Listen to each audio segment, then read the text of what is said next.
Ramai yang tanya saya mana lebih baik, simpan emas perhiasan ataupun emas simpanan macam ni.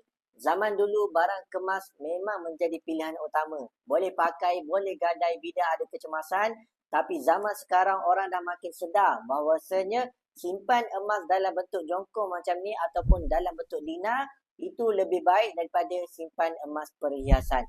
Kenapa? Sebab kualiti emas simpanan jauh lebih tinggi, iaitu emas simpanan biasanya 999 ataupun emas 24 karat tak ada apa-apa campuran, dan barang kemas ataupun emas perhiasan pula emas 916 iaitu 22 karat ada campuran logam lain.